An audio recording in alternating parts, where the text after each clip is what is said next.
press the bell icon on the YouTube app and never miss another update.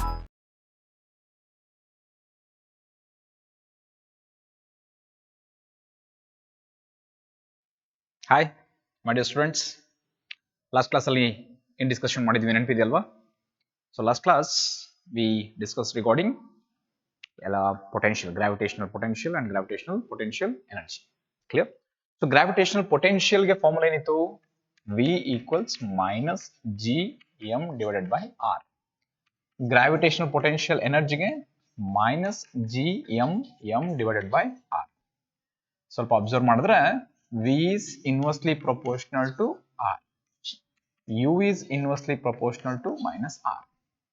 Some values ಕೊಡ್ತಾ ಹೋದ್ರೆ, for example, ನಾನು 1 value ಕೊಡ್ತೀನಿ, that becomes R is equals to 1 ಕೊಡ್ತೀನಿ, minus 1 ಆಗುತ್ತೆ ಅಲ್ವಾ? R is equals to 2 ಕೊಡ್ತೀನಿ, ಆಗೇನಾಗುತ್ತೆ? that is minus 1 by 2 ಆಗುತ್ತೆ. that is nothing but it becomes minus 0.5 ಆಗುತ್ತೆ. ಸೊ ಮೈನಸ್ 1 ಜಾಸ್ತಿನಾ ಮೈನಸ್ 0.5 ಜಾಸ್ತಿನಾ? ಮೈನಸ್ 0.5 ಜಾಸ್ತಿ.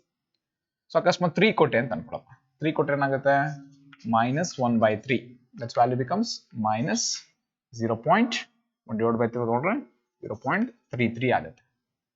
ಸ್ವಲ್ಪ ಅಬ್ಸರ್ವ್ ಮಾಡಿ, as this R value increases ನಮಗೇನು ಅನ್ಸುತ್ತೆ? ಇನ್ವರ್ಸ್ಲಿ ಪ್ರಪೋರ್ಷನಲ್ ಇದೆ, ವಿ ವ್ಯಾಲ್ಯೂ ಡಿಕ್ರೀಸ್ ಆಗುತ್ತೆ ಅನ್ಕೋತೀವಿ. ಬಟ್ ಹೌದು, ಡಿಕ್ರೀಸ್ ಆಗುತ್ತೆ. ಯಾವಾಗ? ಅದು ನೆಗೆಟಿವ್ ವ್ಯಾಲ್ಯೂ ಇಲ್ಲ ಅಂದ್ರೆ ಡಿಕ್ರೀಸ್ ಆಗ್ತಾ ಇದೆ. ಬಟ್ ಇಲ್ಲಿ ಏನಿದೆಯಪ್ಪ, ನೆಗೆಟಿವ್ ವ್ಯಾಲ್ಯೂ ಇದೆ. Then as R increases v also increases. Means as distance comes from the earth surrounding ಅಥವಾ given body surrounding gravitation field ಬಿಟ್ಟು ದೂರ ಹೋಗ್ತಾ ಇದೆ ಅಂದ್ರೆ ಗ್ರಾವಿಟೇಷನಲ್ ಪೊಟೆನ್ಶಿಯಲ್ ಏನಾಗುತ್ತೆ? ಇನ್ಕ್ರೀಸ್ ಆಗ್ತಾ ಬರುತ್ತೆ. ಎಲ್ಲಿ ಮ್ಯಾಕ್ಸಿಮಮ್ ಆಗುತ್ತೆ ಅಂತ ಹೇಳಿದ್ವಿ? So almost if R is equals to infinity ಅಂತ ತಗೊಂಡ್ವಿ ಅಂತಂದ್ರೆ ವಿ ಇಸ್ ಈಕ್ವಲ್ಸ್ ಟು ಏನಾಗುತ್ತೆ? 0 ಆಗುತ್ತೆ. ವಿ ಇಸ್ ಈಕ್ವಲ್ಸ್ ಟು 0 ಅಂದ್ರೆ that is maximum value. So at infinity gravitational potential is maximum. So ಇದೇ ಕಾನ್ಸೆಪ್ಟ್ ನ ನೀವು ಯುಗೆ ಅಪ್ಲೈ ಮಾಡಿದ್ರು ಅಷ್ಟೇ. U is also maximum at ಎಲ್ಲಪ್ಪ? Infinity. So as R increases U also increases. This is important point, you have to keep in mind. ಇದು ನೆನ್ನೆ class ಅಲ್ಲಿ ಕೂಡ ನಾನು ಹೇಳಿದ್ದೆ, ಬಟ್ ಅಲ್ಲಿ ನಿಮ್ಗೆ ಏನೋ ಸಣ್ಣ ಕನ್ಫ್ಯೂಷನ್ ಇತ್ತು ಅಂತಂದ್ರೆ ಅದರ ಕ್ಲಾರಿಫಿಕೇಶನ್ ಮಾಡ್ಕೊಳ್ಳಿ. Clear? Yes. So let begin with ಅನ್ನ next concept, that is escape velocity. Very important. So in ಮುಂದೆ ಇಲ್ಲಿ ತಗೊಳ್ಳೋದೆಲ್ಲ ಕಾನ್ಸೆಪ್ಟ್ಸ್ ನಿಮಗೆ ನೆಕ್ಸ್ಟ್ ಆಸ್ಟ್ರೋಫಿಸಿಕ್ಸ್ ತಗೊಳಿದ್ರೆ ಅಥವಾ ಆಸ್ಟ್ರೋನಮರ್ಸ್ ಆಗಬೇಕು, ಓಕೆ, ಸಮ್ ಅವರ ಸ್ಪೇಸ್ ಬಗ್ಗೆ ರಿಸರ್ಚ್ ಮಾಡಬೇಕು, ಬೇಸಿಕ್ ಕಾನ್ಸೆಪ್ಟ್ಸ್ ಇಲ್ಲಿ ನೀವು ಕಲಿತಾ ಹೋಗ್ತಾರೆ. So escape velocity is denoted by symbol VE. So what is escape velocity? Escape ಅನ್ನೋ ವರ್ಡ್ ಹೇಳುತ್ತೆ, it should be come out of the earth gravitational field. So escape velocity is the minimum velocity at which a body is thrown vertically. Earth surface ಇಂದ ನಾನು vertically ಒಂದು ಬಾಡಿನ throw ಮಾಡ್ತಾ ಇದ್ದೀನಿ, okay, ಅಲ್ಲಿ ನಾನು ಕೊಡುವಂತ ಮಿನಿಮಮ್ ವೆಲಾಸಿಟಿ, ಅದನ್ನ ಎಂತ ವೆಲಾಸಿಟಿ ಅಂತ ಕರಿತೀಯಾ? ಎಸ್ಕೇಪ್ ವೆಲಾಸಿಟಿ ಅಂತ ಕರಿತೀಯಾ. ಬಟ್ ನೆನಪಿರ್ಲಿ, that should velocity escape from the earth gravitational pull. ನಾನು ಹಿಂಗ್ ಚಾಕ್ ಪೀಸ್ ನ ಎಸಿತಾ ಇದೀನಿ, ಓಕೆ, ಅರ್ಥಿಂದ ಎಸಿತಾ ಇದೀನಿ, ಎಸಿಬೇಕಾದ್ರೆ ಏನೋ ಒಂದು ವೆಲಾಸಿಟಿ ಕೊಡ್ತೀನಿ. ಬಟ್ ಕೊಟ್ಟಿರೋ ವೆಲಾಸಿಟಿ ಏನಾಗಿರ್ಬೇಕು ಅಂದ್ರೆ ಈ ಚಾಕ್ ಪೀಸ್ ನ ದೂರ ತಗೊಂಡೋಗ್ಬೇಕು, ಅಂದ್ರೆ ಅವತ್ತು ವಾಪಸ್ ಅರ್ಥಿಗೆ ಬರಬಾರ್ದು, ಅಂದ್ರೆ ಅರ್ಥ ಅದನ್ನ ಅಟ್ರಾಕ್ಟ್ ಮಾಡಬಾರ್ದು. ಅಷ್ಟು ವೆಲಾಸಿಟಿ ಕೊಟ್ರೆ ಮಾತ್ರ that body will escape from earth gravitational field. So that's why escape velocity is defined as minimum velocity of a body with which, ಅದು minimum velocity of a body in which thrown vertically upward. Okay, thrown vertically upward, in which it is escape from earth gravitational pull. Earth gravitational pull ಇಂದ ಯಾವ body escape ಆಗಿ ಹೊರಗಡೆ ಹೋಗುತ್ತೋ ಆ velocity ನಾವು ಏನ್ ಕೊಟ್ಟಿರ್ತೀವೋ minimum, ಅದನ್ನ ಎಸ್ಕೇಪ್ ವೆಲಾಸಿಟಿ ಅಂತ ಕರಿತೀವಿ. ಸೊ ಡಿರೈವೇಶನ್ ಕೂಡ ಕೇಳ್ತಾರೆ, derive the expression for escape velocity. 2 method ಅಲ್ಲಿ ಡಿರೈವೇಶನ್ ಇದೆ. ಆ 2 ಮೆಥಡ್ ಡಿರೈವೇಶನ್ ಅಲ್ಲಿ 2 ಮೆಥಡ್ ನ ಹೇಳ್ಕೊಡ್ತಾರೆ. ನಿಮ್ಗೆ ಯಾವ್ದು ಈಸಿ ಅನ್ಸುತ್ತೋ ಅದನ್ನ ಡಿರೈವೇಶನ್ ಮಾಡ್ತಾರೆ. 3 ಮಾರ್ಕ್ಸ್ ಗಾರ ಕೇಳ್ಬೋದು, ಅಲ್ಲ 5 ಮಾರ್ಕ್ಸ್ ಗಾರ ಕೇಳ್ಬೋದು. ಓಕೆ, 3 ಮಾರ್ಕ್ಸ್ ಕೇಳಿದ್ರೆ ಅದನ್ನ ಡಿರೈವೇಶನ್ ಮಾಡ್ತಾ ಹೋಗಿ. So first consider ಮಾಡ್ಕೊಳ್ಳಿ an object having a mass m, small m, capital M ಅಂದ್ರೆ it's a mass of earth. ನಾನು ಅರ್ತ್ ನ ಚೂಸ್ ಮಾಡಿದ್ದೀನಿ ಅಂತಂದ್ರೆ ಅದಕ್ಕೆ ಮಾಸ್ ಎಷ್ಟಿದೆ? ಕ್ಯಾಪಿಟಲ್ M ಇದೆ. ನಾನು ಒಂದು ಮಾಸ್ ನ ಚೂಸ್ ಮಾಡ್ತಾ ಇದ್ದೀನಿ, that is having mass small m. It is thrown vertically upward with an velocity VE. So VE ಎಷ್ಟು ವೆಲಾಸಿಟಿ ಮೂವ್ ಆಗ್ತಾ ಇದೆ. ಸೊ ಅಪ್ವರ್ಡ್ ಮೂವ್ ಆಗಬೇಕಾದ್ರೆ it will possess which energy? Kinetic energy. Long distance away from the earth ಹೋಯ್ತು ಅಂದ್ರೆ it also possesses which energy? Potential energy. ಅಂದ್ಮೇಲೆ ಈ ತಗೊಂಡಿರೋ ಆಬ್ಜೆಕ್ಟ್ಗೂ ಅರ್ಥಗೂ ಇಬ್ರು ಮಧ್ಯ ಯಾವ ಫೋರ್ಸ್ ಇದ್ದೇ ಇರುತ್ತೆ, ಗ್ರಾವಿಟೇಷನಲ್ ಫೋರ್ಸ್ ಇದ್ದೇ ಇರುತ್ತೆ. ಇದು ನಿಮ್ಮ ಮೈಂಡ್ ಅಲ್ಲಿ ಇರಬೇಕು. ಗ್ರಾವಿಟೇಷನಲ್ ಫೋರ್ಸ್ ಆಫ್ ಇಂಟ್ರಾಕ್ಷನ್ ಇದ್ದೇ ಇರುತ್ತೆ. Clear? Yes. So let's consider an object of mass m which is thrown vertically upward from the earth surface, okay, to a distance of some r. R ಅಷ್ಟು distance ತನಕ throw ಮಾಡ್ತಾ ಹೋಗ್ತಾ ಇದೀವಿ ಅಂತ ಅನ್ಕೊಳ್ಳೋಣ. Small r ಅಷ್ಟು distance. Capital ಅಂದ್ರೆ radius of earth, ಅದು ನಿಮಗೆ ಗೊತ್ತಿರುತ್ತೆ. Okay. So kinetic energy of the body. ನಾನು ತಗೊಂಡಿರೋ ಬಾಡಿನ kinetic energy. Okay, in for the formula of mve square, because v is the escape velocity given to a body. So what is the potential energy? So potential energy equals minus g m by r ಅಂತ formula ಗೊತ್ತಿದೆ ನಿಮಗೆ. So kinetic energy, potential energy ಎರಡು formula ಸಿಗ್ತದೆ. ಎರಡನ್ನೂ sum ಮಾಡಿದ್ರೆ ನನಗೆ ಏನು ಸಿಗುತ್ತೆ? ಟೋಟಲ್ ಎನರ್ಜಿ ಸಿಗುತ್ತೆ, ಹೌದಲ್ವಾ? ಎರಡು ಎನರ್ಜಿನ ಕ್ಯಾಲ್ಕುಲೇಟ್ ಮಾಡಿದ್ರೆ ಟೋಟಲ್ ಎನರ್ಜಿ ಸಿಗುತ್ತೆ. ದೆನ್ ಟೋಟಲ್ ಎನರ್ಜಿ ಎಲ್ಲಿ? On the earth, on the surface of earth.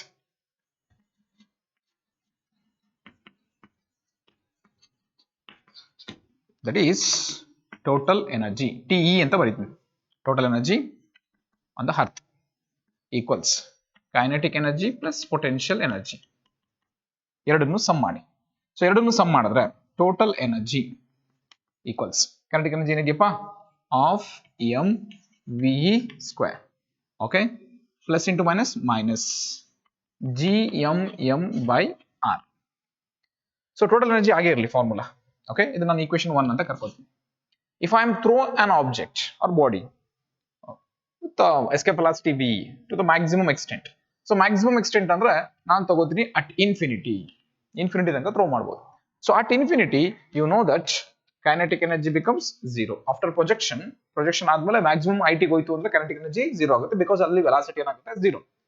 And next point, potential energy, it also becomes 0.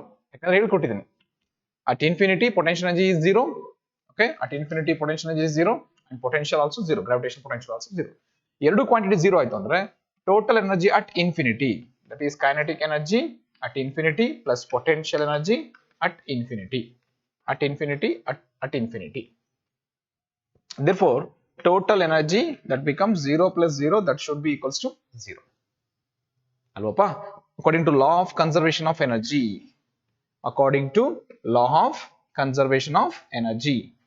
energy neither be created nor be destroyed, but can be transferred from one place to another place. Hange in earth place ಇಂದ infinity place ಒಳಗಡೆ ತಗೊಂಡು ಬಂದ್ರೆ total energy ಏನಾಗಿರುತ್ತೆ? Conserve ಆಗಿರುತ್ತೆ. So according to law of conservation of energy ಏನ್ ಬರುತ್ತೆ formula? That is total energy TE equals T infinity. TE ಏನಿದೆ? Of mv square minus gm by r. Okay, that should be equals to 0. So ಅದನ್ನ shift ಮಾಡಿದ್ವಿ ಅಂತ ಅನ್ಕೋಣ. Half mve square equals gm by r. m ಏನಾಯ್ತಪ್ಪ? Cancel. ನಿನಗೆ ಬೇಕಾದ quantity ve. So ಕಡೆ multiply ಮಾಡಿದ್ರೆ that value becomes 2gm divided by r. Square root introduce ಮಾಡಿ. So this is the escape velocity formula. And observe ಮಾಡಿ, escape velocity depends on mass of the earth. Okay, ಯಾರ ಮೇಲೆ depend ಆಗುತ್ತೆ? mass of the earth. And escape velocity depends on distance at which you throw. ಎಷ್ಟು distance ಅಲ್ಲಿ throw ಮಾಡ್ತೀವಿ ಅದ್ರ ಮೇಲೆ depend ಆಗ್ತಾ ಬರುತ್ತೆ. Small r. Clear? Yes. But escape velocity does not depend on the mass of the body. Mass of the body ಮೇಲೆ depend ಆಗೋದಿಲ್ಲ. ಯಾರ ಮೇಲೆ ಡಿಪೆಂಡ್ ಆಗುತ್ತೆ? mass of the earth ಮೇಲೆ ಡಿಪೆಂಡ್ ಆಗ್ತಾ ಬರುತ್ತೆ. So what is the escape velocity formula? Root of 2gm by r. What is escape velocity? The minimum velocity given to a body in which thrown vertically from the earth surface, which is escape from the earth gravitational pull. Earth gravitational pull ಇಂದ ಅಂದ್ರೆ earth attract ಮಾಡೋ pull ಇಂದ ಹೊರಗಡೆ ಹೋಗೋಕೆ ಏನ್ ನೀನು minimum velocity ಕೊಡಬೇಕು, ಆ ಮಿನಿಮಮ್ ವೆಲಾಸಿಟಿನೇ escape velocity ಅಂತ ಕರಿತೀವಿ. ಸೊ ಫಾರ್ಮುಲಾ 1 ಕನ್ಫರ್ಮ್ ಆಯ್ತು. ಫಾರ್ಮುಲಾದಲ್ಲಿ ನಾನು ನಿಮಗೆ ಕಂಡೀಷನ್ ಹೇಳ್ಕೊಟ್ಟೆ. ಫಸ್ಟ್ ಕಂಡೀಷನ್ ಹೇಳಿದೆ, escape velocity does not depends on, ಯಾರ ಮೇಲೆ ಡಿಪೆಂಡ್ ಆಗೋದಿಲ್ಲ? It does not depends on mass of the body. It does not depends on radius of the earth. It depends on mass of the earth and distance at which you thrown. ಇದು ಒಂದು method ಅಲ್ಲಿ ನೀನು derivation ಮಾಡೋದು. So ಇನ್ನೊಂದು alternate method ಅಂತ ಹೇಳ್ಕೊಡ್ತೇನೆ, ಅದನ್ನು ಕೂಡ ನೀವು ಅಬ್ಸರ್ವ್ ಮಾಡಿ. Alternate method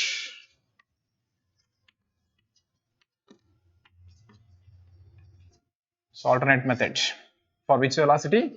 Escape velocity. ಬಹಳ simple. So kinetic energy formula first ಬರ್ಕೊಳ್ಳಿ. Kinetic energy of a body which is thrown vertically from the surface, that is half mv². ಹೌದಪ್ಪ? ಎಸ್. ಪೊಟೆನ್ಷಿಯಲ್ ಎನರ್ಜಿ ಫಾರ್ಮುಲಾ ಕೂಡ ಗೊತ್ತು ನಿಮಗೆ. Potential energy minus gmm/r potential energy. But ಇಲ್ಲಿ ಏನು ಅಂತಂದ್ರೆ kinetic energy ಇಲ್ಲಿ due to the motion of a body, ಆಯ್ತಾ? ಅದೇ ಕೈನೆಟಿಕ್ ಎನರ್ಜಿನ with respect to work done concept ಅಲ್ಲಿ ಇರಬೇಕಾಗ್ತದೆ. ಯಾವ ಕಾನ್ಸೆಪ್ಟ್ ಅಲ್ಲಿ ಇರಬೇಕು? Work done concept. So work done concept ಅಂತಂದ್ರೆ kinetic energy in which total amount of work done to bring an object or to throw the object from earth surface. ಆ point ನೆನಪಿರಬೇಕು. there is an gravitational force between the two bodies. ಯಾವ force ಇರುತ್ತೆ? Gravitational force. So gravitational force formula ಗೊತ್ತು. ನಾನು ಹೇಳ್ತೀನಿ X ಅಷ್ಟು distance movement ಆಗ್ತಾ ಇದೆ from the surface of earth to the infinity, okay, ಅಥವಾ from centre of earth with respect to the infinity or surface of earth to the infinity. So gravitational force formula ಏನಾಗುತ್ತೆ? F is equals to gmm divided by x² ಅಂತ ತಗೋತೀನಿ. gmm/x². This is the which equation? Force equation. ಹೌದಪ್ಪ? So ಇಲ್ಲಿ potential energy ಇದೆ, ಮತ್ತೇನಿದೆಯಪ್ಪ? Force ಇದೆ. So ಈ ಮೂರು ಇಕ್ವೇಶನ್ ಸಿಕ್ಕಿದ್ಮೇಲೆ kinetic energy with respect to the work done, kinetic energy is equals to work done in throwing the object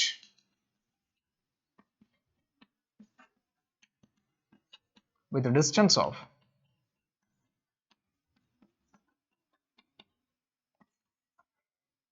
r to infinity.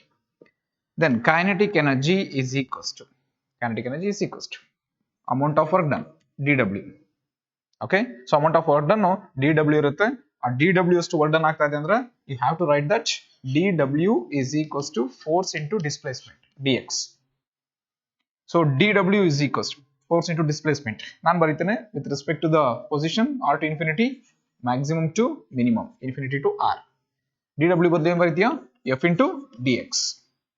Actually f ಅಂದ್ರೆ ಏನಿದೆ? gmm/x². Therefore kinetic energy is equals to integration of infinity to r.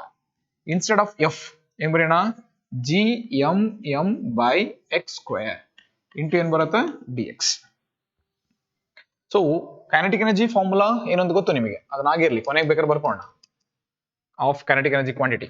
So gmm ಹೊರಡೆ ತಗೊಂಬಿಡಿ, gmm ಹೊರಡೆ ತಗೋತೀನಿ, integration infinity to r. Okay, ಏನ್ ಮಾತ್ರ ಉಳ್ಕೊಳ್ಳುತ್ತೆ? 1/x² ಉಳ್ಕೊಳ್ಳುತ್ತೆ. x ಮೇಲ್ಗಡೆ ಹೋದ್ರೆ x to the power of -2 dx. So kinetic energy is equals to gmm x to the power of -2 ಗೆ integration ಮಾಡಿದ್ರೆ ಏನು ಬರುತ್ತೆ? x to the power of -1 divided by -1 limit of infinity to r. Then kinetic energy is equals to gmm. So ಇಲ್ಲಿ minus ಇರುತ್ತೆ, minus ಬರ್ಕೊಳ್ಳಿ. x to the power of -1 ಕೆಳಗಡೆ ಬಂದ್ರೆ 1/x ಆಗುತ್ತೆ, 1/x r infinity. So kinetic energy is equals to -gmm 1/r minus 1/infinity. 1/r minus 1/infinity. Clear? So ಒಂದು confirmation ಏನು ಅಂದ್ರೆ ಇಲ್ಲಿ maximum to minimum, minimum to maximum ತಗೊಂಡ್ವಿ ಅಂತಂದ್ರೆ R to infinity ಕೂಡ ತಗೋಬಹುದು. R to infinity. So infinity to R ತಗೊಂಡಿದ್ದೀನಲ್ಲ, ಅದನ್ನ ಚೇಂಜ್ ಮಾಡಿದ್ರೆ ಏನಾಗುತ್ತೆ? R to infinity. So minimum to maximum, lower limit, upper limit, R to infinity, R to infinity, R to infinity, again R to infinity. ಇಲ್ಲೇನಾಗುತ್ತೆ? 1/infinity minus 1/r. So kinetic energy is equals to minus gmm 1/infinity 0 into ಏನು ಉಳ್ಕೊಳ್ಳುತ್ತೆ? minus 1/r. Minus into minus plus. Then kinetic energy is equals to, okay, minus into minus plus GMM by R.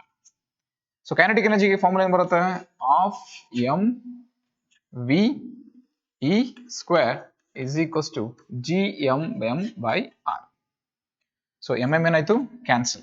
Cross multiply ಮಾಡಿದ್ರೆ VE equals 2GM by R square root.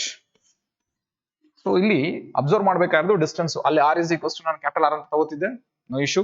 So ಆಗ formula ಕೂಡ root of 2GM by R ಆಗುತ್ತೆ. ಅಲ್ಲಿ small R ಬಂದಿತ್ತು ಅಂತ confusion ಆಗಬೇಡಿ, ಅದು distance ನಾನು ಆರ್ ಅಂತ ತಗೊಂಡಿದ್ದೆ, ಸ್ಮಾಲ್ ಆರ್ ತಗೊಂಡಿದ್ದೆ, ಇಲ್ಲಿ capital R, nothing but escape velocity is equals to root of 2GM by R. Clear ಆಯ್ತಾ? So you observe that escape velocity depends on mass of the earth, radius of the earth ಅಲ್ವಾ? ಇದು alternate method. ಅಲ್ಲೂ ಕೂಡ ನಿಮಗೆ radius of earth depend ಆಗುತ್ತೆ. ನಾನಲ್ಲಿ small R ತಗೊಳ್ಬಹುದು, ಏನ್ ತಗೊಂಡ್ರೆ ಕ್ಯಾಪಿಟಲ್ ಆರ್ ತಗೊಂಡ್ರೆ ಅಷ್ಟೇ difference. Clear? So this is the equation of escape velocity, ಅದು ಆಲ್ಟರ್ನೇಟ್ ಮೆಥಡ್. ಫಸ್ಟ್ ಏನ್ ತಗೊಂಡ್ವಿ? ಕೈನೆಟಿಕ್ ಎನರ್ಜಿ ಯೂಸ್ ಮಾಡಿದ್ವಿ. ಇಲ್ಲಿ ಪೊಟೆನ್ಷಿಯಲ್ ಎನರ್ಜಿ ಏನು ಯೂಸ್ ಆಗ್ತಾ ಇಲ್ಲ. ಗ್ರಾವಿಟೇಷನಲ್ ಫೋರ್ಸ್ ಕಾನ್ಸೆಪ್ಟ್ ಇಂದ ಈಕ್ವೇಶನ್ ತಗೊಂಡ್ವಿ. ಅಮೌಂಟ್ ಆಫ್ ವರ್ಕ್ ಡನ್ ಇದೆ to throwing an object from our surface, dW is equals to Fe to dx. The amount of work done, kinetic energy conditions ತಗೊಂತೀರಾ, kinetic energy is equals to work done in throwing the object with distance of r to infinity. So R to infinity ಇಲ್ಲಿ ಬರ್ದಿದ್ದೆ, but ಇಲ್ಲಿ ನಾನು ಬರ್ಕೊಡ್ಬೇಕಾದ್ರೆ infinity to R ಬರ್ಕೊಂಡಿದೆ, sorry, ಅದೊಂದು mistake ನೀವು proper correction ಮಾಡ್ಕೊಳ್ಳಿ. R to infinity. Then derivations ನೆನಪಿದೆ ನಿಮಗೆ, ಹಿಂದೆ ಕೂಡ ಡಿಸ್ಕಸ್ ಮಾಡಿದ್ವಿ, ಅದೇ ಸ್ಟೆಪ್ಸ್ ಕಾನ್ಸೆಪ್ಟ್ ಬರುತ್ತೆ. ಕೈನೆಟಿಕ್ ಎನರ್ಜಿ ಫಾರ್ಮುಲಾ ಸಬ್ಸ್ಟಿಟ್ಯೂಟ್ ಮಾಡಿದೆ, you get the value of escape velocity. So escape velocity ಮತ್ತೆ ನಾನು ಒಂದು ಪಾಯಿಂಟ್ ನ ರಿಪೀಟ್ ಮಾಡ್ತೀನಿ, depends on mass of the earth and radius of the earth, but does not depends on mass of the body. Clear? And next point, escape velocity is unaffected with respect to the direction. ಯಾವಾಗ ಅಂದ್ರೆ if you ignore the rotation of earth ಏನಾದ್ರು ignore ಮಾಡಿದ್ರಿ ಅಂತಂದ್ರೆ direction of escape velocity doesn't matter. So ಯಾವ direction ಆದ್ರೂ ನೀವು escape ಮಾಡಬಹುದು. But rotation of earth ಇರೋದ್ರಿಂದ, ನೀವು ಆಲ್ರೆಡಿ ಹೇಳಿದೀನಿ, ಯಾವುದೇ ಆಬ್ಜೆಕ್ಟ್ ನಾವು ಲಾಂಚ್ ಮಾಡಬೇಕು ಅಂದ್ರೆ, ರಾಕೆಟ್ ನ ಲಾಂಚ್ ಮಾಡಬೇಕು ಅಂತ ಬಂದಾಗ, so we will go through the direction of west to east. And next thing, escape velocity concept ಅಲ್ಲಿ ತಗೊಳ್ಳೋದಾಯ್ತಂದ್ರೆ, escape velocity value from the earth surface is equals to 11.2 km per second. So ನಾವೇನಾದ್ರೂ ಒಂದು object ನ earth ಬಿಟ್ಟು ಹೊರಗಡೆ ತಳ್ಳಬೇಕು, ಹಾಕ್ಬೇಕು ಅಂತಂದ್ರೆ, rocket ನ launch ಮಾಡಬೇಕು ಅಥವಾ ಆಬ್ಜೆಕ್ಟ್ ನ ಥ್ರೋ ಮಾಡಬೇಕು, ಗ್ರಾವಿಟೇಷನ್ ಪುಲ್ ಇಂದ ಹೊರಗೆ ಹೋಗೋಕೆ ಅಂದ್ರೆ, it should be minimum value 11.2 km per second. Then alternate formula for escape velocity. ಯಾವ ಫಾರ್ಮುಲಾ ಆಕ್ಚುಲಿ ಇರೋದು? 2GM by R ಇದೆ. ನಾನೇನ್ ಮಾಡ್ತೀನಿ, ಈ ಈಕ್ವೇಶನ್ ಗೆ R ಇಂದ ಮಲ್ಟಿಪ್ಲೈ ಮಾಡ್ತೀನಿ, R ಇಂದ ಡಿವೈಡ್ ಮಾಡ್ತೀನಿ. Then its value becomes 2GM R by R square. Then ನಿಮಗೆ ಗೊತ್ತು GM by R square ಅಂದ್ರೆ small g, relation between acceleration due to gravity and gravitational constant. Therefore VE is equals to 2.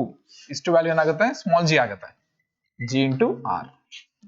So this is the formula for, alternate formula for ಯಾವ್ದಪ್ಪ? escape velocity. Here observe that escape velocity depends on radius of the earth. So actually first derivation ಮಾಡಿದಾಗ first method ಅಲ್ಲಿ ನಾನು radius ಮೇಲೆ depend ಆಗಲ್ಲ ಅಂತ ಹೇಳಿದ್ದೆ, but actually it's depends on radius of earth, ಅಂದ್ರೆ radius ಮೇಲೆ ಡಿಪೆಂಡ್ ಆಗುತ್ತೆ. ಕ್ಲಿಯರ್ ಆಯ್ತಾ? Yes, this is the concepts regarding which velocity? escape velocity. So next we have to switch on for the another concepts, that is satellites. ಯಾವ concept ಗೆ ಹೋಗ್ತೀವಿ ನಾವೀಗ? satellites. So what are satellites? Simple. The body or the objects which are revolving in a fixed orbit around the planets. ಒಂದು planet ಸುತ್ತ ಒಂದು fixed orbit ಅಲ್ಲಿ ಯಾವ್ಯಾವ object revolve ಆಗುತ್ತೋ ಅದನ್ನೆಲ್ಲ ಏನು ಕರಿತೀವಿ? ಸ್ಯಾಟಲೈಟ್ಸ್ ಅಂತ ಕರಿತೀವಿ. There are two types of satellites. One is artificial satellite, another one is natural satellite. ಒಂದೇನಪ್ಪ? ಆರ್ಟಿಫಿಷಿಯಲ್ ಸ್ಯಾಟಲೈಟ್, ಇನ್ನೊಂದು natural satellite. Sir artificial satellites ಅಂದ್ರೆ ಏನು? So what we are the man made satellites, ಅರ್ಥ ಆಯ್ತಾ? And natural satellites ಅಂತಂದ್ರೆ all the celestial bodies which are revolving around the planet is known as natural satellites. The man which are thrown in a fixed orbit around the planet is known as artificial satellites. ಈಗ artificial satellites ಅಂತ ಬಂದ್ರೆ again ಇಲ್ಲಿ ನಿಮ್ಗೆ ಎರಡು types ಬರುತ್ತೆ. ಒಂದು Jio stationery satellite,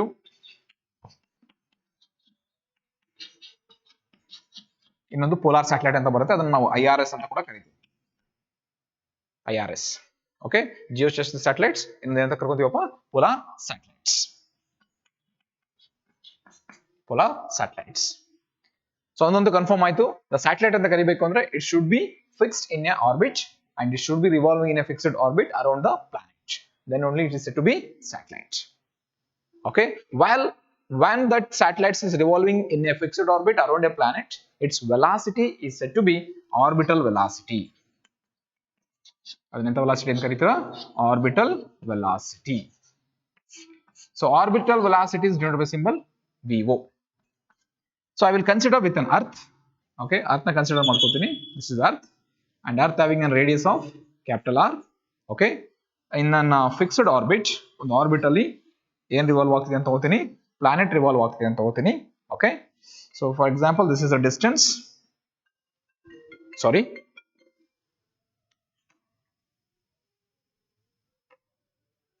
for the interference. So okay, R is the radius of the earth. ಇಲ್ಲಿಂದ ಇಲ್ಲಿಗೆ ಡಿಸ್ಟೆನ್ಸ್ ಇದೆ. ಸರ್ಫೇಸ್ ಆಫ್ ಅರ್ತ್ ಇಂದ ಈ ಪಾಯಿಂಟ್ಗೆ ಪಾಯಿಂಟ್ ಪಿ ಅಂತ ತಗೋತೀನಿ. ಇಲ್ಲಿ ಪ್ಲಾನೆಟ್ ಇದೆ ಅಂತ, ಸ್ಯಾಟಲೈಟ್ ಇದೆ ಅಂತ ಅನ್ಕೊಳ್ಳಿ. ಇದಕ್ಕೆ ಮಾಸ್ ಎಷ್ಟಿದೆ? ಸ್ಮಾಲ್ ಎಮ್ ಇದೆ ಅಂತ ಅನ್ಕೊಳ್ಳಿ. It is revolving around the earth with an velocity v0. ಅಂದ್ಮೇಲೆ ಅರ್ತ್ ನ ಸರ್ಫೇಸ್ ಇಂದ ಇಲ್ಲಿಗಿರೋ ಹೈಟ್ ಎಷ್ಟು ಅಂತ ತಗೋತೀನಿ? h ಅಂತ ತಗೋತೀನಿ. ಸೊ ಇಲ್ಲಿಂದ ಇಲ್ಲಿಗಿರೋ ಹೈಟ್ ಎಷ್ಟಿದೆ? r ಇದೆ ಅಂತ ಅನ್ಕೋಣ. ಅಂದ್ಮೇಲೆ centre of radius, centre of earth ಇಂದ ಈಗ ನಾನು ತಗೊಂತಿರೋ ಆರ್ಬಿಟ್ ಇದೆಯಲ್ಲ, ಆರ್ಬಿಟ್ ಗೆ ಡಿಸ್ಟೆನ್ಸ್ ಎಷ್ಟಿದೆ ಅಂತ ತಗೋತೀನಿ? Small r. Then small r is equals to ಏನಕ್ಕೆ ಈಕ್ವಲ್ ಆಗುತ್ತೆ? r plus h ಆಗುತ್ತೆ. ಇನ್ ಕೇಸ್ ಸ್ಯಾಟಲೈಟ್ ಏನಾದ್ರೂ ಸರ್ಫೇಸ್ ಆಫ್ ಅರ್ತ್ ಗೆ ಹತ್ರ ಇತ್ತು ಅಂತಂದ್ರೆ h is equals to 0 ಆಗುತ್ತೆ. ಆಗ small r is equals to ಯಾರಿಗೆ ಈಕ್ವಲ್ ಆಗುತ್ತೆ? ಕ್ಯಾಪಿಟಲ್ r ಗೆ ಈಕ್ವಲ್ ಆಗುತ್ತೆ. Clear? Yes. While this planet is, I'm very sorry, this is satellite, ಬೇಕಾದ್ರೆ ನಮಗೆ ಈಸಿ ಆಗಲಿ ಅಂತ ಎಸ್ ಅಂತ ತಗೊಂತೀನಿ, satellite. While this satellite is revolving around a planet like earth, okay, due to the rotation or due to the motion of the planet, it will gain which energy? Kinetic energy. It will gain kinetic energy. And due to the gravitational force, kinetic energy will gain by motion, then purely, and potential energy is gained due to gravitational force. So gravitational force in the potential energy ಬರುತ್ತೆ, motion in the kinetic energy ಬರುತ್ತೆ. ಆಮೇಲೆ kinetic energy formula ಗೊತ್ತು, again potential energy formula ಗೊತ್ತು. ಆಮೇಲೆ gravitational force exert ಆಗುತ್ತೆ ಅಂದ್ರೆ ಅದು equation ಗೊತ್ತಿದೆ ನಿಮಗೆ, G M M. For example ಇದಕ್ಕೆ ಮಾಸು ಸ್ಮಾಲ್ ಎಂ ಇದೆ ಅಂದ್ರೆ ಇದಕ್ಕೆ ಮಾಸ್ ಏನಿದೆಯಪ್ಪ? Capital M. Then gravitational force equation ಏನಾಗುತ್ತೆ? Gravitational force F is equals to G M M divided by distance is to small r, r square. Equation number 1. So while it is in revolving a rotational motion, revolution motion or rotational motion condition ತಗೊಂಡ್ರೆ it having a centripetal force. ಯಾವ force act ಆಗುತ್ತೆ? Centripetal force. And this necessary gravitational force will exerts with the centripetal force. Our necessary centripetal force is given by which force? Gravitational force. So this is Fg, gravitational force. This is Fc, that is mv0 square divided by r. ಯಾಕೆ ನಾನು v0 ನ ತಗೊಂಡಿದ್ದೀನಿ ಅಂದ್ರೆ it is an orbital velocity. ಎಷ್ಟಿದೆ orbital velocity? v0 ಅಷ್ಟು ಇದೆ. And you know that gravitational force is equals to ಯಾವ force equal ಆಗುತ್ತೆ? Centripetal force. Then you can write that gmm by r square is equals to mv0 square divided by r. So m ಏನಾಯ್ತು? Cancel. r ಏನಾಯ್ತು? Cancel. ಉಳ್ಕೊಳ್ಳೋದು v0 square is equals to gm by r. So square ಕಡೆ transfer ಆಗುತ್ತೆ, ಏನಾಗುತ್ತೆ? Square root ಆಗುತ್ತೆ. So observe ಮಾಡು, okay, v0 is equals to root of gm by r ಅಂತ ಇದೆ. ಆಕ್ಚುಲಿ r ಅಂದ್ರೆ ಏನಂತ ವ್ಯಾಲ್ಯೂ ಗೊತ್ತು ನಮಗೆ? r plus h. therefore root of ಏನ್ ಬರುತ್ತೆ? gm by r plus h. v0 is equals to root of gm by r plus h. So ಒಂದು confirm ಮಾಡ್ಕೋಬಹುದು, r plus h ಇದೆ. ಸೊ ಇದನ್ನ ಹಿಂಗೂ ಕೂಡ ಬರ್ಕೋಬಹುದು ನೀವು. r plus h ಕ್ವಾಂಟಿಟಿಯಲ್ಲಿ ಇನ್ನೊಂದು r plus h ನ ಮಲ್ಟಿಪ್ಲೈ ಮಾಡಿ ಹಂಗೂ ಕೂಡ ಬರ್ಕೋಬಹುದು. For example, if you write this value as gm with for example height ಏನಾದ್ರು ತುಂಬಾ ಕ್ಲೋಸ್ ಇತ್ತು ಅಂತ ಅನ್ಕೊಂಡು. ಕ್ಲೋಸ್ ಅಂದ್ರೆ ಏನಪ್ಪಾ? If it is very close to the earth surface, satellite is very close to the earth surface. Satellite is close to the earth surface.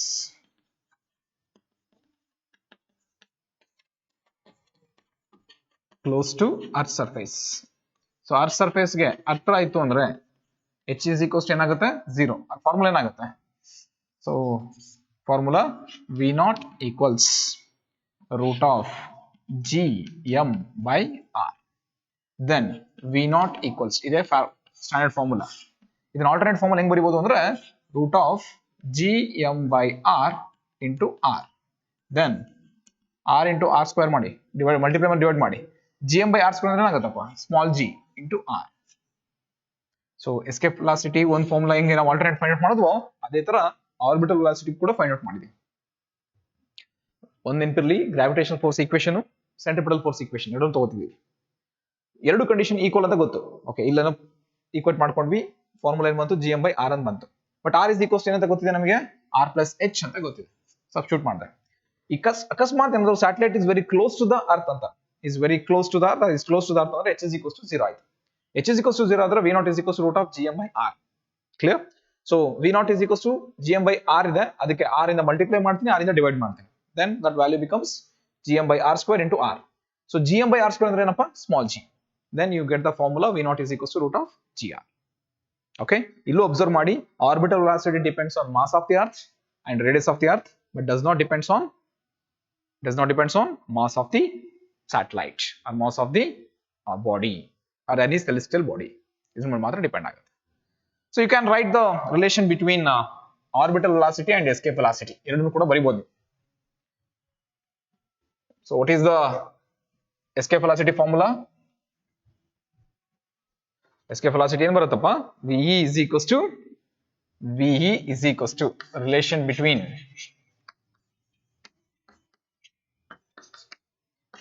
VE and VO. VE ಅಂದ್ರೆ escape velocity, VO ಅಂದ್ರೆ orbital velocity. So VE is equals to root of 2gr. So VE is equals to root of 2 ಹೊರಡೆ ತಗೋ, root of gr ತಗೋ. Actually ನಮಗೆ ಗೊತ್ತು, ಏನ್ ಗೊತ್ತು, we know that root of gr is which velocity? Orbital velocity.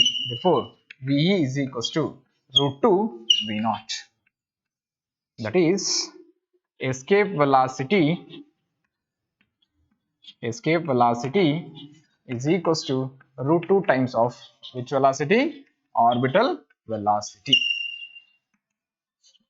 So this is a very important thing, the relation between orbital velocity and escape velocity. ಅರ್ಥ ಆಗಿದೆಯಾ? So ಅಂದ್ಮೇಲೆ ನೀವು ಒಂದು ಸ್ಯಾಟಲೈಟ್ ನ ತಗೊಂಡು ಸ್ಯಾಟಲೈಟ್ ನ ಲಾಂಚ್ ಮಾಡಿದಿರಾ. ಓಕೆ, ಫ್ರಮ್ ಅರ್ತ್ ಸರ್ಫೇಸ್ ಇಂದ ಲಾಂಚ್ ಆಗ್ತಾ ಇದೆ, ರಾಕೆಟ್ ಥ್ರೂ ಅಲ್ಲಿ ಸ್ಯಾಟಲೈಟ್ ಲಾಂಚ್ ಆಗಿದೆ. ಓಕೆ, ಅದು ಅರ್ತ್ ನ ಸುತ್ತಬೇಕಾದ್ರೆ ಅದರ ಆರ್ಬಿಟಲ್ ವೆಲಾಸಿಟಿ ಇಷ್ಟಿರುತ್ತೆ ಅಂದ್ರೆ it depends on which velocity? Escape velocity. ಅಥವಾ ಎಸ್ಕೇಪ್ ವೆಲಾಸಿಟಿ ಆರ್ಬಿಟಲ್ ವೆಲಾಸಿಟಿ ಎಷ್ಟು ಟೈಮ್ಸ್ ಇರಬೇಕು? Root 2 times. ಅದು ಆರ್ಬಿಟಲ್ ವೆಲಾಸಿಟಿ ಎಸ್ಕೇಪ್ ವೆಲಾಸಿಟಿ ಎಷ್ಟು ಟೈಮ್ಸ್ ಇರಬೇಕು? 1/√2 ಟೈಮ್ಸ್. ಸೊ ಇವೆರಡು ಡಿಫರೆನ್ಸ್ ನಿಮಗೆ ಪ್ರಾಪರ್ ಆಗಿ ತಿಳ್ಕೊಂತ ಹೋಗ್ಬೇಕು. ಆಗ್ಬೋದಾ? Yes. So next I will go to the point. ಯಾವ ಪಾಯಿಂಟ್ಗೆ ಹೋಗ್ತೀನಿ ಅಂದ್ರೆ, ಈಗ ಅರ್ತ್ ತಗೊಂಡಿದ್ಯಾ, ಅರ್ತ್ ಸುತ್ತ ಒಂದು ಸ್ಯಾಟಲೈಟ್ ಏನಾಗ್ತಾ ಇದೆ, ಫಾರ್ ಎಕ್ಸಾಂಪಲ್ ಇದನ್ನೇ ಸ್ಯಾಟಲೈಟ್ ಅಂತ ಅನ್ಕೋತೀನಿ. This satellite is revolving with orbital velocity v naught, okay, in this direction anta ಅನ್ಕೊಂಡು. This satellite complete one revolution. Time taken to complete one revolution is known as ಏನಪ್ಪ? Time period. So I will go through the time period of satellite. ಯಾವ concept ಗೆ ಹೋಗ್ತೀನಿ? Time period of satellite. Time taken to complete one revolution around the earth is known as time period of satellite, and it is denoted by symbol T. So what is the definition? ಅದು ಹೇಳಾಯ್ತು. So time period ಗೆ ಇನ್ನೊಂದು alternate equation ಯಾವ form ಬರ್ಕೊಂತೀವಿ ಅಂದ್ರೆ, that is it is in complete circular. therefore time period is equals to circumference of orbit to the circumference of orbit. ಯಾಕಂದ್ರೆ velocity is equals to distance by time. Circumference time period is equals to distance with divided by velocity. ಯಾವ ವೆಲಾಸಿಟಿನ choose ಮಾಡಬೇಕು? Orbital ವೆಲಾಸಿಟಿನೇ choose ಮಾಡಬೇಕು. ಯಾಕಂದ್ರೆ ಇಲ್ಲಿ revolve ಆಗ್ತಿರೋದು fixed orbit ಅಲ್ಲಿ. T is equals to circumference of the circle ಅಂತ ತಗೊಂಡ್ವಿ ಅಂತಂದ್ರೆ ಇಲ್ಲಿಂದ ಇಲ್ಲಿಗೆ ರೇಡಿಯಸ್ ಎಷ್ಟಿದೆ ಅದನ್ನ ತಗೋಬೇಕಾಗುತ್ತೆ. ಫಾರ್ ಎಕ್ಸಾಂಪಲ್ ಅರ್ಥನ ರೇಡಿಯಸ್ ಆರ್ ಇದೆ ಅಂತಂದ್ರೆ, ಓಕೆ, ಇದು ರೇಡಿಯಸ್ ಆರ್, ಯಾರ್ದು? ಅರ್ಥಿನ ರೇಡಿಯಸ್ ಆರ್. ಬಟ್ ಇಲ್ಲಿಂದ ಡಿಸ್ಟೆನ್ಸ್ ಹೆಚ್ ಅಂತ ತಗೊಂಡ್ರೆ ಆರ್ ಇಸ್ ಈಕ್ವಲ್ಸ್ ಟು ಏನ್ ಬರುತ್ತೆ? R plus H. So circumference of the circle ಅಂತ ತಗೊಂಡ್ವಿ ಅಂದ್ರೆ 2πr ಬರುತ್ತೆ, ಡಿವೈಡೆಡ್ ಬೈ ಆರ್ಬಿಟಲ್ ವೆಲಾಸಿಟಿ ಅಂತ ತಗೊಂಡ್ವಿ ಅಂದ್ರೆ ಅದೇನ್ ಬರುತ್ತೆ? v naught ಬರುತ್ತೆ. ಸೊ 2πr ನೆನಪಿರ್ಲಿ, ಆರ್ ಅಂದ್ರೆ R plus H. Okay, 2πr ನ ಹಾಗೆ ಬರ್ಕೋತೀನಿ, divided by orbital velocity formula ಗೊತ್ತು ನಮಗೆ. ಎಸ್ಕೇಪ್ ವೆಲಾಸಿಟಿ ಬೇರೆ, ಆರ್ಬಿಟಲ್ ವೆಲಾಸಿಟಿ ಬೇರೆ. ಎಸ್ಕೇಪ್ ವೆಲಾಸಿಟಿಗೆ 2gm/r, ಬಟ್ ಇಲ್ಲಿ ಆರ್ಬಿಟಲ್ ವೆಲಾಸಿಟಿಗೆ gm/r. ಓಕೆ, ಸ್ಮಾಲ್ ಆರ್ ಅಂತಾನೆ ತಗೊಳ್ಳಿ. ಈಗ ನಾನು ಇಲ್ಲಿ ಸ್ಮಾಲ್ ಆರ್ ಅಂತಾನೆ ಚೂಸ್ ಮಾಡಿರ್ತೀನಿ, ಆಮೇಲೆ ಅದನ್ನ ಕ್ಯಾಪಿಟಲ್ ಆರ್ ಗೆ ಬರ್ಕೋತೀನಿ. ಉಲ್ಟಾದ್ರೆ ಏನಾಗುತ್ತೆ, 2πr square root of r divided by gm. So t is equals to, ಈ r ನ ಸ್ಕ್ವೇರ್ ರೂಟ್ ಒಳಗಡೆ ತಗೋಬೇಕಂದ್ರೆ ಏನಾಗುತ್ತೆ, ಇದು r ಸ್ಕ್ವೇರ್ ಆಗುತ್ತೆ, ಒಳಗಡೆ ಹೋದ್ರೆ r ಸ್ಕ್ವೇರ್ ಇಂಟು r ಏನಾಗುತ್ತೆ, r cube. 2π root of r cube divided by gm. So ಇದು ಒಂದು formula. Okay, r is equals to ಏನಂತ ಗೊತ್ತು ನಿಮಗೆ, r plus h. Then formula ಏನಾಗುತ್ತೆ, t is equals to 2π root of r plus h cube divided by gm. ಕರೆಕ್ಟಾ? r plus h cube divided by gm. ಅಕಸ್ಮಾತ್ if satellite is very close to the earth ಅಂದಾಗ, satellite is close to earth in condition h is equals to 0. Formula ಏನಾಗುತ್ತೆ, t is equals to 2π okay root of r cube divided by gm. So ಒಂದು confirm ಆಗಿ ಗೊತ್ತು ನಿಮಗೆ, r cube ಇದೆ, ಅದನ್ನ ಏನ್ ಮಾಡ್ಬೋದು, r ಸ್ಕ್ವೇರ್ ಅಂತ ಬರಿಬಹುದು. t ಈಕ್ವಲ್ಸ್, ಈಕ್ವೇಶನ್ ಈ ಕಡೆ ತಗೋತಾ ಇದೀನಿ, t equals 2π root of r divided by r square divided by gm into r ಅಂತ ಬರಿಬಹುದು. gm ಬೈ r ಸ್ಕ್ವೇರ್ ಅಂದ್ರೆ gm ಬೈ r ಸ್ಕ್ವೇರ್ ಅಂದ್ರೆ g, but r square by g ಅಂದ್ರೆ r square by gm ಅಂದ್ರೆ 1/g. t is equals to 2π square root of r by g. This is the final formula. You'll observe ಮಾಡಿ, time period is depends on radius of earth and inversely proportional to acceleration due to gravity. So this is the formula for time period of a satellite. ಅರ್ಥ ಆಗಿದೆಯಾ? So ಇಷ್ಟು ನಿಮಗೆ concepts of satellites ಬರುತ್ತೆ. ಆಮೇಲೆ ಈಗ ನಾನು satellite ಗೆ velocity find out ಮಾಡಿದೆ, ಆರ್ಬಿಟಲ್ ವೆಲಾಸಿಟಿ ಅಂಡ್ ಅದಕ್ಕೆ ಟೈಮ್ ಪೀರಿಯಡ್ ಏನ್ ಬರುತ್ತೆ ಅದನ್ನು ಕೂಡ ಕ್ಯಾಲ್ಕುಲೇಟ್ ಮಾಡ್ಕೊಂಡೆ. ಒಂದು ಫಿಕ್ಸ್ಡ್ ಆರ್ಬಿಟ್ ಒಳಗಡೆ ನಾವು ಸ್ಯಾಟಲೈಟ್ ರಿವಾಲ್ವ್ ಆಗ್ತಾ ಇದೆ ಅಂದ್ರೆ it will possess some energy. Okay, ಇಲ್ಲಿ ಅದನ್ನು ಕೂಡ ಡೆರಿವೇಶನ್ ಮಾಡಬೇಕು, very important. That is energy of the satellite in the orbit.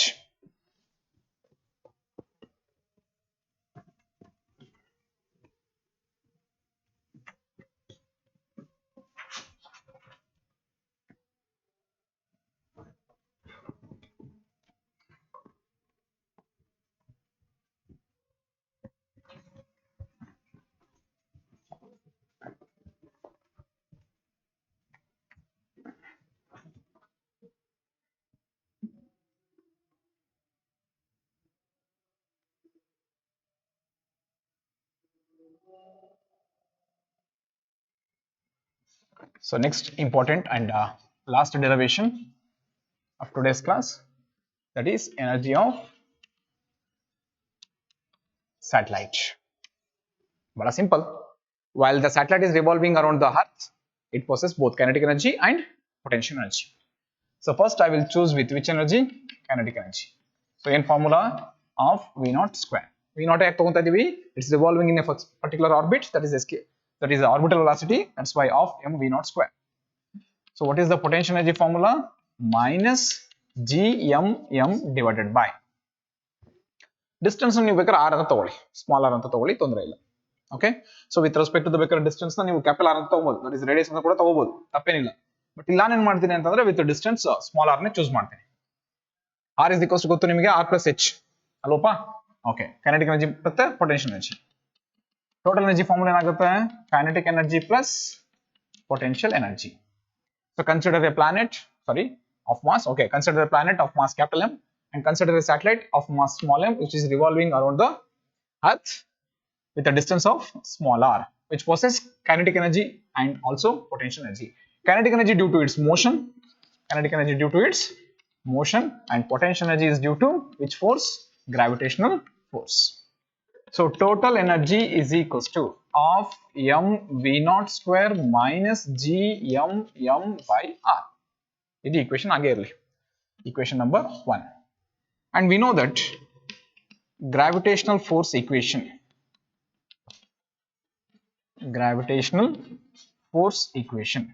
So what is the gravitational force equation? F equals Fg is equals to gmm by r square. And centripetal force ಯಾಕೆ ಅಂತ ಗೊತ್ತು, that is satellite is revolving in a circular orbit. Centripetal force. So centripetal force Fc is equals to mv0 square divided by r. So ಎರಡು ನಿಮಗೆ ಗೊತ್ತು, concept ಗೊತ್ತಿದೆ.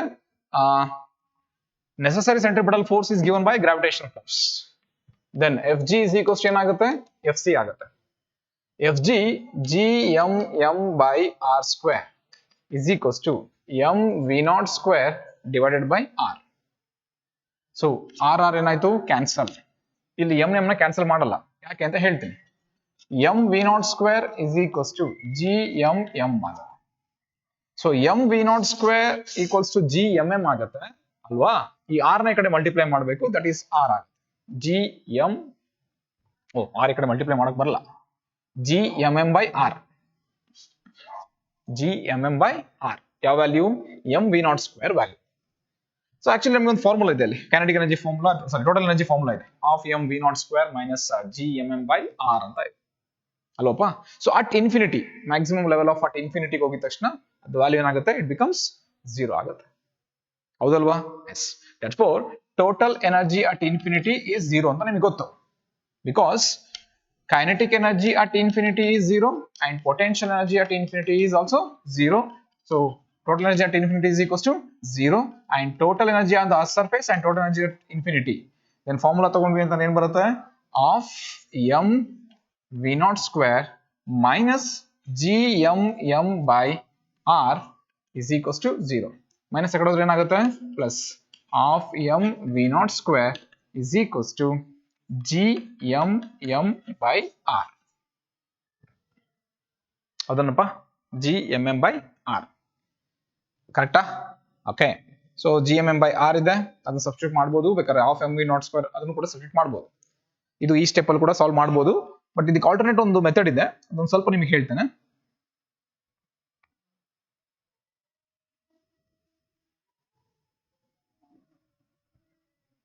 Same method. Okay, same method. So ಈಗ half mv0 square is equals to gmm by r, simple condition. ಈಗ ನಿಮಗೆ mv0 square ಅಂದ್ರೆ ಏನಿದೆಯಪ್ಪ, gmm by r ಬರಿಬೋದಲ್ಲಪ್ಪ. ಸೊ ಆಫ್ ಆಕ್ಚುಲಿ ನಮಗೆ ಏನ್ ಬೇಕೀಗ, ಟೋಟಲ್ ಎನರ್ಜಿನೇ ಬೇಕು. ಸೊ ಎನರ್ಜಿ ಆಫ್ ಸ್ಯಾಟಲೈಟೇ ಬೇಕು, ಅದ್ರ ಎನರ್ಜಿನ ಹಂಗೆ ಉಳಿಸ್ಕೋಬೇಕಾಗತ್ತೆ. ಸೊ ಎನರ್ಜಿನ ಹಂಗೆ ಉಳಿಸ್ಕೋಬೇಕು ಅಂದ್ರೆ ಈ ಸ್ಟೆಪ್ ನ ಅವಾಯ್ಡ್ ಮಾಡೋಣ. ಅವ್ರು ವೆಲಾಸಿಟಿ ಕೇಳ್ತಾ ಇಲ್ಲ, ಟೋಟಲ್ ಎನರ್ಜಿನೇ ಕೇಳ್ತಾ ಇದಾರೆ. ಸೊ ಟೋಟಲ್ ಎನರ್ಜಿ ಕೇಳ್ತಾ ಇದಾರೆ ಅಂದ್ರೆ ಇಲ್ಲಿ ತನಕ ಕರೆಕ್ಟ್ ಆಗಿದೆ. ನನಗೆ ಬೇಕಾಗಿರೋದು ಟೋಟಲ್ ಎನರ್ಜಿ. ಸೊ ಟೋಟಲ್ ಎನರ್ಜಿನೇ ಫಾರ್ಮುಲಾ ಬರ್ಕೋತೀನಿ. ಟೋಟಲ್ ಎನರ್ಜಿ E ಈಕ್ವಲ್ಸ್ ಏನ್ ಫಾರ್ಮುಲಾ ಇದೆ, half mv0 square minus gmm by r ಇದೆ ಅಂತ ಅನ್ಕೊ. So E is equals to half ಹಾಗೆ ಬರ್ಕೋ, mv0 ಸ್ಕ್ವೇರ್ ಬದಲು ಏನ್ ಬರ್ಕೋತಿಯಪ್ಪ, gmm by r minus gmm by r. ಇಲ್ಲಿ gmm by r ಇದು ಒನ್ ಟೈಮ್ ಇದೆ, ಇದೇನಿದೆಯಪ್ಪ ಆಫ್ ಟೈಮ್ ಇದೆ. Then it becomes minus gmm by 2r. Then this is the energy of satellite. So you'll observe ಮಾಡಿ, energy of satellite both depends on mass of the earth and also mass of the satellite and inversely proportional to distance. So E is equals to minus gmm by 2r is the energy of the satellite in a orbit, fixed orbit. Clear? Then if you want to escape the satellite from the fixed orbit out of the orbit, then there should be a minimum energy required, and that minimum energy is known as binding energy. So what is binding energy ಅಂತ ಕೇಳಿದ್ರೆ, it is the minimum energy required to escape the satellite from the its orbit. ಅದರ orbit ಇಂದ ಒಂದು satellite ನೀನು ಹೊರಗಡೆ ತಗೋಬರ್ಬೇಕು ಅಂತಂದ್ರೆ ಅದಕ್ಕೆ ಏನ್ ಮಿನಿಮಮ್ ಎನರ್ಜಿ ಬೇಕೋ ಅದನ್ನ ಏನ್ ಕರಿತೀರಾ, ಬೈಂಡಿಂಗ್ ಎನರ್ಜಿ ಅಂತ ಕರಿತೀವಿ. ಯಾವ ಎನರ್ಜಿ, ಬೈಂಡಿಂಗ್ ಎನರ್ಜಿ. ಅಕಸ್ಮಾತ್, ಸೊ ಬೈಂಡಿಂಗ್ ಎನರ್ಜಿ ಅಂತ ಗೊತ್ತಾಯ್ತಲ್ಲ, ಬೈಂಡಿಂಗ್ ಎನರ್ಜಿ ಕ್ವಶನ್ ಕೇಳಿ ಅಥವಾ ಬೈಂಡಿಂಗ್ ಎನರ್ಜಿ ಪ್ರಾಬ್ಲಮ್ ಏನಾದ್ರು ಸಾಲ್ವ್ ಮಾಡಕ್ ಕೇಳಿದ್ರೆ ಇದೇ ಫಾರ್ಮುಲಾ. ಯಾವ formula, E is equals to minus gmm by 2r.